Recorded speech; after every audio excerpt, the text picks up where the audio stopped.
Show जहाँ पे हम रियल टाइम इंटरेक्टिव लेकर के चलते हैं बाजार की दुनिया में, एक्सपर्ट्स की सहायता से समझते हैं कि क्या करना है और क्या नहीं करना है। खास मेहमान हमारे साथ में जुड़ गए हैं, संतोष सिंह जी हैं हमारे साथ में। संतोष सर, बहुत बहुत स्वागत है शो पे। नमस्कार सर।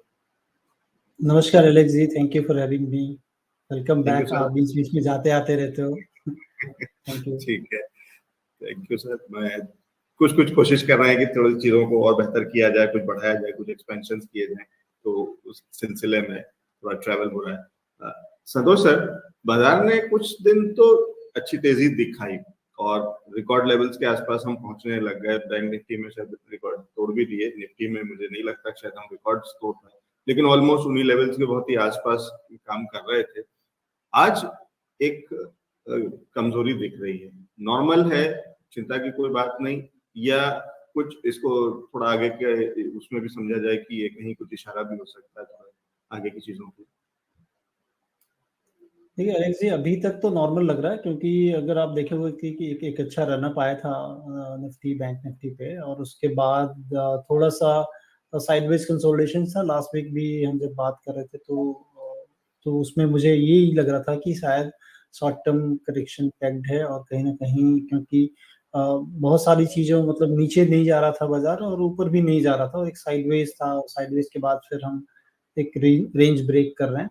और जनरली हम ऐसा देखते हैं एलेक्स जी कि जब कभी भी एक्सपायरी नजदीक होती है फॉर द मंथ, डेरिवेटिव पे इंडेक्स और इन सारी चीजों की जो एक्सपायरी जब आती है, उसके ठीक पहले आपको वोलेटिलिटी काफी दिखेगी, और लास्ट के 2 दिनों में ये देखने को मिला है, इंक्लूडिंग टुडेज ट्रेडिंग सेशन। और बाहर से जो संकेत हैं उन सारी चीजों को लेकर बाजार थोड़ा सा जो है करेक्शन ऐसा लग भी रहा था। आप अगर देखोगे तो, क्योंकि ब्रॉडर पार्टिसिपेशन आफ्टर एक जो है एक तेजी के बाद और एक ब्रेकआउट जैसी स्थिति के बाद जो है, मुझे लगता है कि एटलीस्ट वहां पर देखना चाहिए कि मार्केट ब्रेथ कैसी थी, और वो मार्केट ब्रेथ इतनी हेल्दी नहीं दिख रही थी। और यही लग रहा था कि शायद मार्केट जब कभी भी ब्रेकआउट होता है तो एक एक्जूबरेंस होता है, लोग बहुत पार्टिसिपेट करते हैं, और इस बार वो चीजें शायद नहीं दिख रही थी। और यही कारण था, लग रहा था कि शायद मार्केट थका सा है और हो सकता है कि करेक्शन हो। As of now normal correction की तरह लग रहा है। और जो इस एक्सपायरी मतलब इस बृहस्पतिवार तक जो रेंज दिख रही है निफ्टी पे, वो अगर आप देखेंगे ऑप्शंस के लिहाज से डेरिवेटिव पे, तो निचले स्तरों पे 18,000 एक बड़ा सपोर्ट के रूप में काम करेगा, और ऊपर में 18,300 ये एक बड़ा सपोर्ट दिख रहा है कि वहां पर हो सकता है। तो मुझे लग रहा है कि ये 2 रेंज जो कि बहुत ही क्रुशियल और बहुत ही कम दिनों का रेंज लग रहा है मार्केट में, और हो सकता है कि ये 5-6 दिन इसी तरह से ट्रेड हो। बहुत जो है कहते हैं कि अगर ब्रॉडर मार्केट भी देख लें तो बहुत ज्यादा मंदी एज सच बहुत नहीं दिख रही, क्योंकि आपको पार्टिसिपेशन वाइज देखेंगे तो जो एडवांस डिक्लाइनिंग रेशियो जिसे हम काफी फॉलो करते हैं, तो तकरीबन 1280 डिक्लाइन है, और उसमें 800 से ऊपर के जो है दिख रहे हैं कि यहाँ पर एडवांसेस हैं। तो उसमें निफ्टी जरूर आपको दिखेगा कि निफ्टी में काफी बड़ी गिरावट दिखी है, बट ब्रॉडर मार्केट में वो चीजें नहीं थी। बढ़ते समय भी नहीं थी और गिरते समय भी उतना पार्टिसिपेशन नहीं है। दैट टू से कि ये मार्केट शायद साइडवेज होगा, एक रेंज में होगा।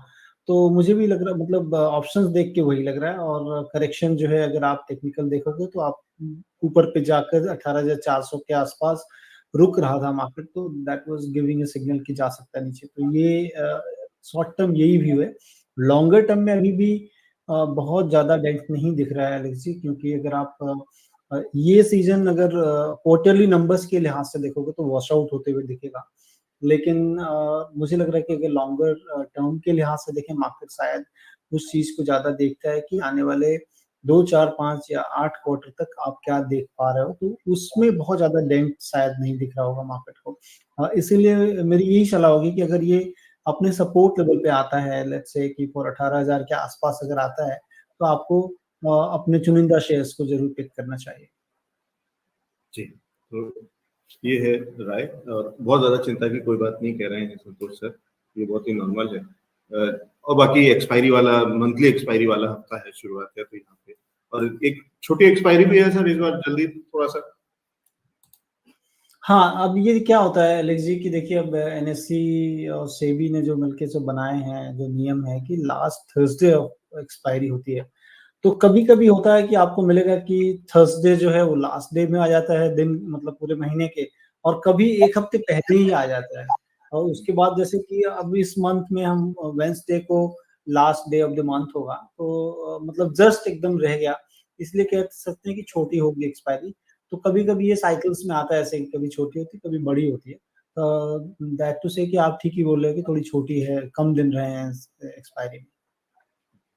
ठीक है, तो उसका भी कुछ ऐसा, तो इसलिए अभी से वो सारी चीजें कि भले ही तारीख आपको 21 ही दिख रही हो, कि महीना भी खत्म होने में भले ही 9-10 दिन बाकी दिख रहे हो, लेकिन एक्सपायरी के बाद जो दिन है वो वाला बाकी है, और एक्सपायरी से पहले कम दिन बाकी बचे, तो वो वाली एलेक्स जी, मैं देखिए, अगर जनरली अगर आप देख लें, जैसे कि हमारा मार्केट अगर कह लें कि सुबह 9 बजे से चालू होता है प्री ओपनिंग, और शाम को लेट्स से कि 4 बजे तक अगर चलता है, तो इस बीच को ये जो ट्रेडिंग सेशन का जो कह लें कि लेंथ ऑफ जो टाइम है, उसको अगर कम कंप्रेस कर देंगे ना, तो वोलेटिलिटी बढ़ जाती है। सिमिलरली अगर हमारी एक्सपायरी के मंथ कम हो जाते हैं, तो वोलेटिलिटी थोड़ी-सी बढ़ती है, क्योंकि within that time frame हर चीज़ें जो हैं एडजस्ट होने लगती हैं। तो उस लिहाज से मुझे लगता है कि वो भी एक प्रेशर होता है मार्केट में। ठीक है, तो जब टाइमलाइन कम कर दी जाती है कि कम समय में आपको काम करना होगा, तो वॉलेटिलिटी बढ़ जाती है। तो वो वाली चीज संतोष सर कह रहे हैं कि वही चीज शायद एक्सपायरी के अंदर में भी, कि जब कम दिन के अंदर में एक्सपायरी होनी है तो वोलेटाइल ज्यादा, और वो कहीं बाजार में दिख भी रहा है। लेकिन 18,150 का सपोर्ट तो फिलहाल अभी शायद दे ही रहा है, कम से कम उसी के आसपास काम करता हुआ निफ्टी दिख रहा है। संतोष सर, कोई नई स्ट्रेटेजी, कोई स्टॉक स्पेसिफिक कोई चीज अभी कर रहे हैं? कुछ खास नहीं करना है अलेक्स जी, क्योंकि जो मार्केट थोड़ा सा वॉश आउट हुआ है, जरूर हाँ डेफिनेटली थोड़ा सा कह लें कि जो है अपॉर्चुन जरूर रहेंगे कि कहाँ पर हमको मौके मिल रहे हैं। तो उस लिहाज से जहाँ भी मौके दिखेंगे, और हमारे जो भी सजेस्ट किया हुआ है स्टॉक पहले से, वहां पर अगर निचले स्तर मिलते हैं, तो जरूर थोड़ा नीचे ले सकते हैं। अभी थोड़ा हमने एक